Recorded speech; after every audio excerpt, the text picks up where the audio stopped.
তরুণ ও যুবকরাই হচ্ছে দেশের সম্পদ। তারা যদি আল্লাহ ও রাসূল সাল্লাল্লাহু আলাইহি ওয়াসাল্লামের প্রদর্শিত পথে ও মতে জীবন গড়ে, তাতে বদলে যাবে সমাজ, সমুন্নত থাকবে সামাজিক ভ্রাতৃত্ব ও সৌহার্দ্যের বন্ধন।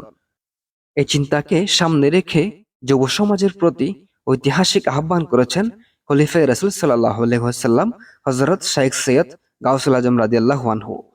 হে যুবক, নামাজ পড়ো, রোজা রাখো, নবী করিম সাল্লাল্লাহু আলাইহি ওয়াসাল্লামের উপর দরুদ পড়ো, মাতৃভূমি শান্ত করো।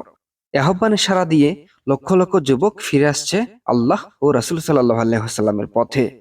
সুন্নাতে মুস্তাফার অনুশীলন ও নবীজির সুমহান আদর্শে জীবন গঠন করছে।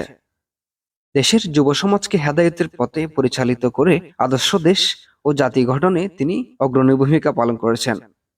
শুক্রবার ২০ সেপ্টেম্বর বাদে আসর হতে রাউজানের উত্তর গুজারা আধারমানিক আয়শা বিবির বাড়ি কেন্দ্রীয় জামে মসজিদ ময়দানে মুনিরিয়া যুব তবলিগ কমিটি বাংলাদেশ ২০৩ নং আয়শা বিবির বাড়ি শাখার উদ্যোগে পবিত্র জশ্নে জুলুসে ঈদে মিলাদুন্নবী সাল্লাল্লাহু আলাইহি ওয়াসাল্লাম উদযাপন ও খলিলুল্লাহ আওলাদে মুস্তাফা খলিফায়ে রাসূল সাল্লাল্লাহু আলাইহি ওয়াসাল্লাম হযরত শাইখ সৈয়দ গাউসুল আজম রাদিয়াল্লাহু তাআলা আনহুর স্মরণে আয়োজিত এশায়াত মাহফিলে ধর্মপ্রাণ মুসলিম মিল্লাতের উদ্দেশ্যে প্রধান অতিথির বক্তব্যে কাগুতিয়া আলিয়া গাউসুল আজম দরবার শরীফের মাননীয় মুর্শিদ আওলাদে রাসূল সাল্লাল্লাহু আলাইহি ওয়াসাল্লাম হযরতুল হাস আল্লামা অধ্যক্ষ শাইখ সৈয়দ মাননীয় মুর্শিদ আজম মাদ্দাজিলহুল আলী এসব কথা বলেন।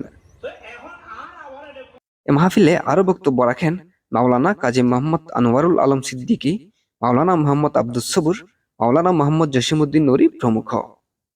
মিলাদ কিয়াম শেষে দেশের উন্নতি ও অগ্রগতি এবং দরবারের প্রতিষ্ঠাতা খলিফায়ে রাসূল সাল্লাল্লাহু আলাইহি ওয়াসাল্লাম হযরত শাইখ সৈয়দ গাউসুল আজম রাদিয়াল্লাহু তাআলা আনহুর ফয়িজত কামনা করে বিশেষ মুনাজাত করা হয়।